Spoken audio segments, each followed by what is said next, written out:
अनाज, जिसके बिना हम जी नहीं सकते, उन्हें उगाने वाले ऊर्जादाताओं की बेहतरी के लिए पीएम नरेंद्र मोदी पूरा प्रयास करते हैं। पीएम मोदी ने देश के किसानों से नेचुरल फार्मिंग की अपील की है। देश में कृषि को बढ़ावा देने के नाम पर लंबे अरसे से यूज हो रहे केमिकल मिक्स्ड यूरिया और कीटनाशकों से जहरीली हो रही धरती अब अपनी उपजाऊ शक्ति भी खोने लगी है। इससे खाद्य सामग्रियां भी जहरीली होने लगी है। धरती को केमिकल से मुक्ति दिलाने और देश के नागरिकों को शुद्ध खाद्यान्न उपलब्ध कराने के उद्देश्य से इन दिनों जीरो लागत आधारित प्राकृतिक खेती एक बड़ा विकल्प बनकर उभरा है। प्राकृतिक खेती के कई फायदे हैं। देश के अधिकांश किसानों के पास 2 हेक्टेयर से कम की खेती लायक जमीन है।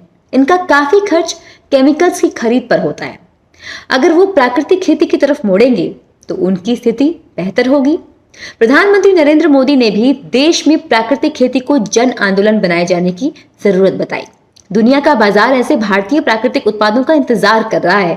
प्राकृतिक खेती सहित भारतीय कृषि को उबारने वाले ऐसे तमाम रास्ते हैं जो खेती को फिर से सम्मानजनक पेशा बनाने में प्रभावी साबित हो सकते हैं। यदि किसान प्राकृतिक खेती करे तो उन्हें अपने उत्पाद को औने पौने दामों में बेचने से मुक्ति मिल जाएगी।